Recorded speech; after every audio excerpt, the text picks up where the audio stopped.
Hello everyone, আসসালামু আলাইকুম। কাছে দূরে দেশ এবং দেশের বাইরে থেকে যেখান থেকে আমার এই ভিডিওটি দেখছেন তাদের সুস্বাস্থ্য কামনা করে আমি আমার ব্লগটি শুরু করতে যাচ্ছি। কেমন আছেন আপনারা সবাই? আশা করছি আল্লাহর রহমতে সবাই ভালো আছেন।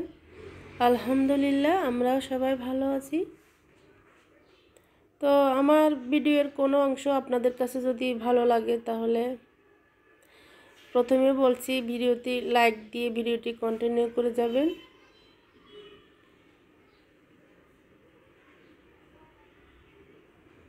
তো সকালবেলা আমি আজকে একটু পরোটা বানিয়েছিলাম, তার সাথে একটু ডিম পোস্ট ছিল,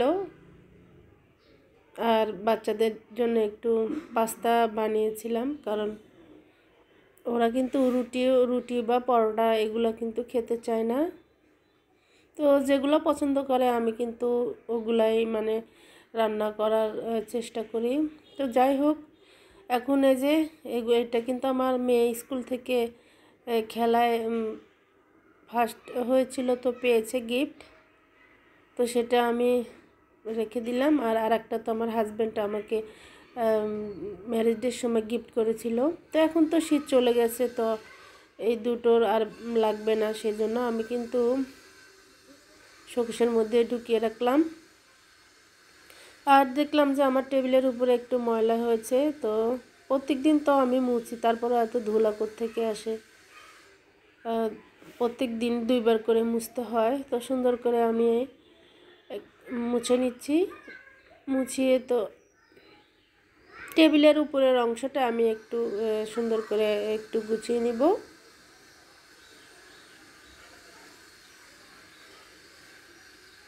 আগে ট্রের মধ্যে আমি একটু ফুল দিয়েছিলাম, বেশি কিছু রাখি না, কারণ যেগুলো দরকার সেগুলোই রাখি।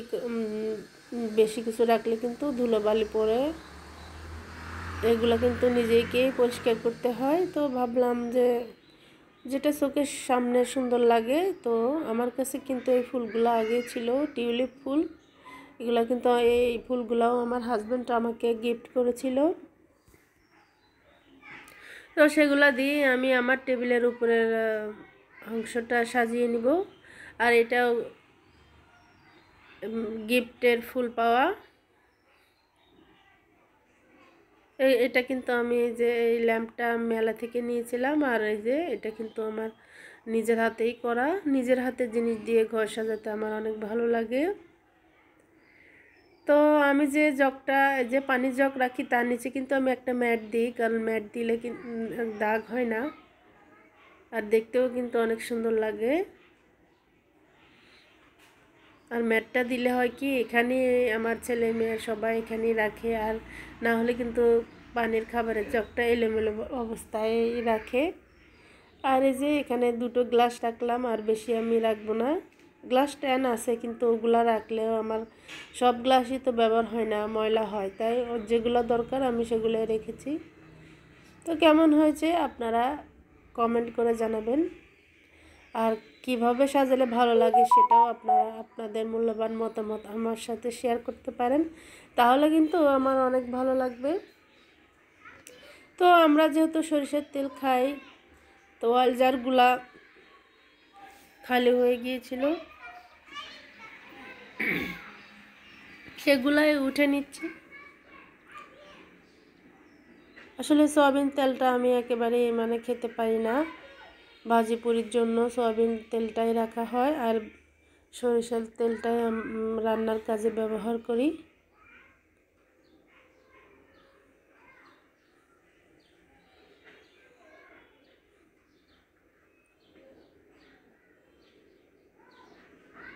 তো সুন্দর করে আমি এই যে দেখলাম যে তেলটা একটু বেশি ভর্তি হয়ে গেছে, বেশি পড়লে কিন্তু লাগানোর সময় পড়ে যায়, তো একটু আমি কমিয়ে নিয়েছি। তারপরে সুন্দর করে মুছে আবার জায়গার জিনিস জায়গায় রেখে দিলাম।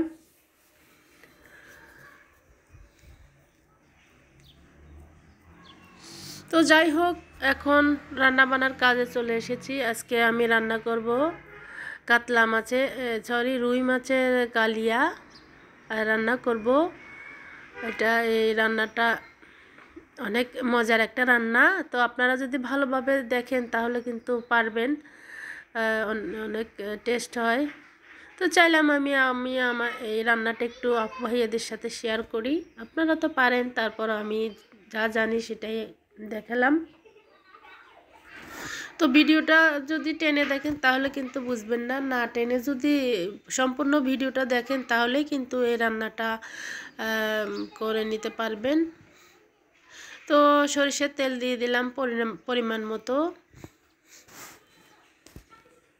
আর এই যে এখানে কিন্তু কালো জিরা আছে, পাঁচফোড়ন, মিঠা মরিচ, তেজপাতা আর একটা শুকনো মরিচ দিয়েছি আমি। এগুলা সুন্দর করে যখন তেলের মধ্যে একটু ফ্রাই হবে তারপরে কিন্তু আমি অন্যান্য মশলা আছে সেগুলো দিয়ে দিব। আর এটা কিন্তু একটু পোলাতে দেয় যে সেই পাতাটা,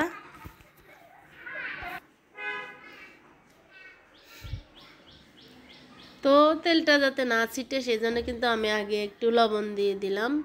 এটা আপনারা, এটা একটা টোটকা, কারণ তেলের মাঝে যদি একটু লবণ দেওয়া যায় তাহলে কিন্তু তেলগুলো ছিটে না মশলা দেওয়ার পরে। তো সেই জন্য দিয়েছি, পরে লাগলে আমি আবারও দিব। তো সে ফাঁকে আমি একটু সবজি ভাজি করে নিব। সবজির মধ্যে ছিল আমি বগুলি, তারপর বেগুন, আলু, এগুলো সুন্দর করে আমি একটু লবণ দিয়ে সিদ্ধ করে নিয়েছিলাম। আর সবশেষে সমস্ত মশলা দিয়ে আমি ভাজিটা করে ফেলবো। সিদ্ধ করে ভাজি করলে কিন্তু অনেক মজা লাগে, আপনারা চাইলে এভাবে দেখতে পারেন। তখন তেলের মধ্যে আমি কিছু পরিমাণ মতো পেঁয়াজ কুচি দিয়ে দিলাম। আর এখন এই যে আমি একসঙ্গে যে বেটে রেখেছিলাম আদা রসুন পেঁয়াজ সেটা দিলাম। আর এখানে কিন্তু শুকনো মরিচ আছে, ধনে গুঁড়া, পোস্ত আছে, জিরা আছে, সেগুলাই একসঙ্গে সুন্দর করে বেটে নিয়েছি আমি। আর একটু মিঠা মৌরি সস বলে যে সেটা অল্প পরিমাণে দিয়েছি আমি। এইগুলা দিয়ে সুন্দর করে আমি মশলাগুলো কষিয়ে নিব। সুন্দর করে কষাতে হবে, কষানো ভালো করে না হলে কিন্তু তরকারি মজা লাগবে না। তো এখন আমি একটু সামান্য হলুদের গুঁড়ি দিয়ে দিলাম। যেহেতু ধনে জিরা আমি বেটে দিয়েছি তাই কিন্তু গুঁড়ি দেওয়া লাগবে না, কারণ বাটাটা দিলে অনেক মজা হয়। সেজন্য আমি ভাবলাম যে একসঙ্গে সব কিছু পাটায় পিষিয়ে আমি দিই, কারণ আমার কাছে পাটা পিষে মশলা তরকারি রান্না অনেক মজা লাগে। আর এই যে টমেটোটা আমি সুন্দর করে 2টা টমেটো আমি বেটে নিয়েছি, সেগুলাই দিয়ে দিলাম। এখন আমি সব মশলাগুলো ভালোভাবে তেলের মধ্যে কষিয়ে নিব।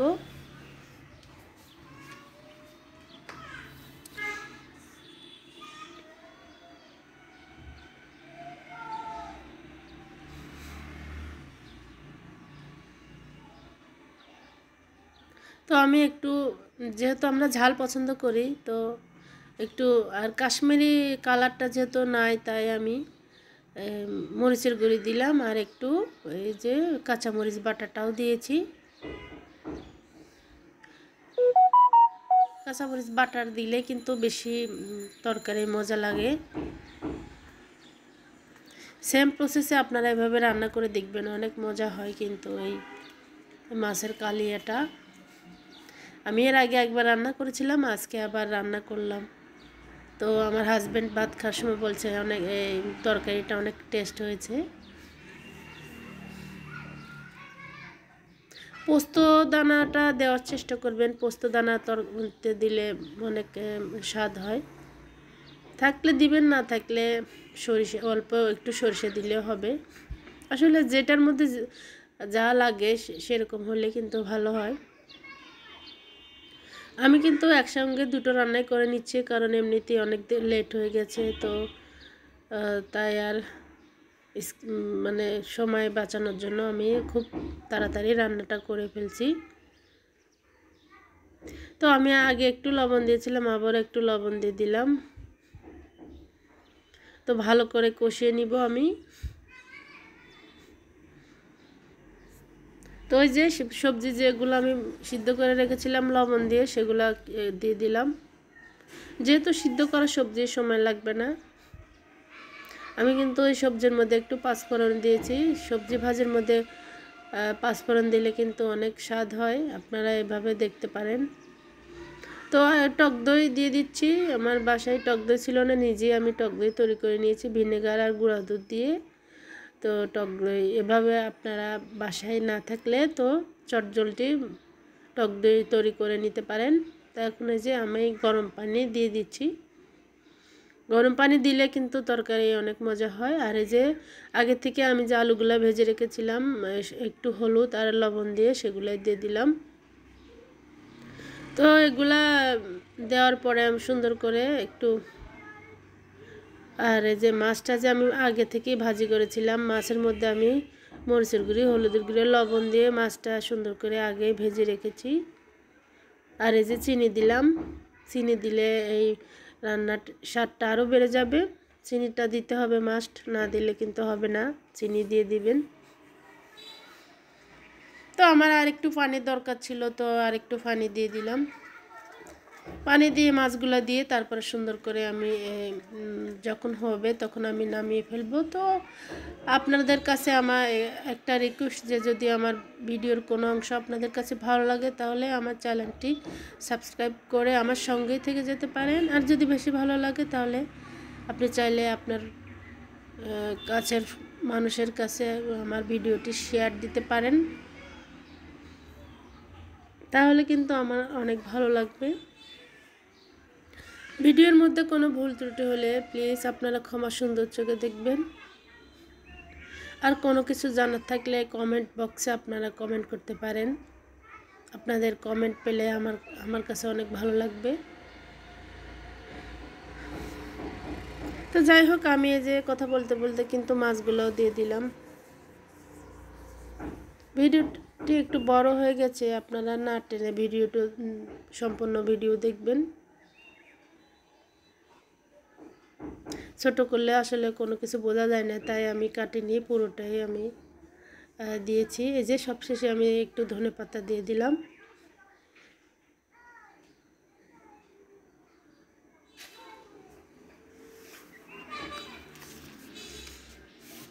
এখন আমি শাক রান্না করব, যে সেই শাকের জন্য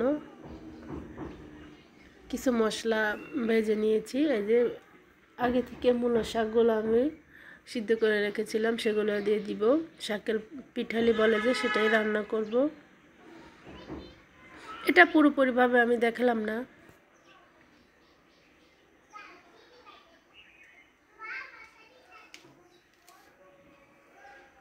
যদি কেউ এটা দেখতে চান তাহলে আমাকে কমেন্ট করতে পারেন, তো আমি পরবর্তীতে রান্না করলে আপনাদের সাথে শেয়ার করব। মাঝে মধ্যে একটু ভিন্ন স্টাইলের শাক রান্না করে খেলে কিন্তু অনেক ভালো লাগে। আমরা তো শাক ভাজি তো খাই, কিন্তু একটু পিঠালি করলে কিন্তু ওই যে অনেক স্বাদ মজা হয়। তো আমার শাকটাও কিন্তু অনেক মজা হয়েছিল। তো ফাইনালি আমার সবগুলা রান্না কমপ্লিট হয়েছে। আপনারা এভাবে রান্না করে দেখবেন বাসায়, আর আমাকে জানাবেন। এই যে দুপুরবেলা এখন ওরা খেয়ে নেবে। সালাদ তো বানিয়েছিলাম, ভাত তো হয়ে গেছে, আর আমি তো ব্ল্যাক রাইস খাই।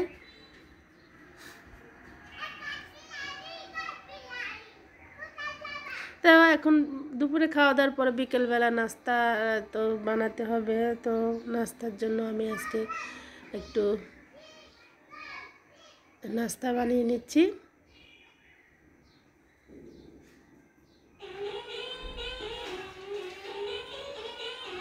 তো এটা ব্রেড বানাই, যে সে ব্রেডের মতো করে আমি যে পুরটা দিয়েছিলাম সেটা আপনাদের সাথে শেয়ার করে নিই। মাংস পেঁয়াজ কলি দিয়ে আমি এগুলো ভাজি করে নিয়েছিলাম। সুন্দর করে ভাজটা দিয়ে আস্তে আস্তে মানে তেলের মধ্যে এটা ভেজে নিতে হবে। এই নাস্তাটা গরম গরম অনেক মজা লাগে, অনেক স্বাদ হয়। তো চাইলে আপনারা বিকেলবেলা এভাবে নাস্তা বানিয়ে খেতে পারেন, বাচ্চাদেরও ভালো লাগবে। আপনার কাছে মানে একটু ইউনিক নাস্তা থাকলে কিন্তু ভালো লাগে। তো আমি তো সবসময় একরকম নাস্তা আসলে বানাই না, বাচ্চাদের রুচিও লাগে না। যখন যেটা আমার কাছে ভালো লাগে বা ওদের মানে খেতে চাই, সেরকমভাবে আমি নাস্তাটা রেডি করে দিই। এখন সুন্দর করে একটা নাইফের সাহায্যে আমি এই যে কেটে নিব। আর কাটার পর কিন্তু একটু মুখটা একটু চেপে দিলে হবে। ভাজার সময় কিন্তু এটা বেশি লাড়াচাড়া করা যাবে না, যদি বেশি লাড়াচাড়া করেন তাহলে ভিতর থেকে বের হয়ে যাবে। আস্তে করে মানে এক পাশ হয়ে গেলে অপর পাশ উল্টে দিলেই সুন্দর মতো হয়ে যায়। এটা বেশিক্ষণ সময় লাগে না, যেহেতু এর মধ্যে খামিরের মধ্যে ইস্ট দেওয়া ছিল, চিনি আর তেল এগুলো দিয়ে। ডিমটা দিইনি, ডিমটা দিলে আরও ভালো হয়। যদি কারো মন চায় যে ডিম দিয়ে বানাবেন তাহলে ডিমও দিতে পারেন। আর হালকা গরম পানি দিয়ে আমি খামিরটা বানিয়েছিলাম। তো সব নাস্তাগুলো আমি বানিয়ে নিয়েছি। এখন আমি এই যে তেলের মধ্যে ফ্রাই করে নিচ্ছি।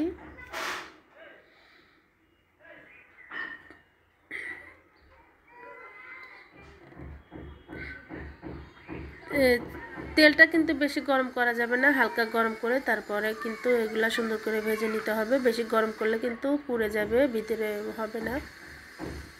তো এই যে চাটা বানিয়ে নিয়েছি। তো আপনারা ভালো থাকবেন, সুস্থ থাকবেন, দেখা হবে নেক্সট ভিডিওতে। আল্লাহ হাফেজ, আসসালামু আলাইকুম।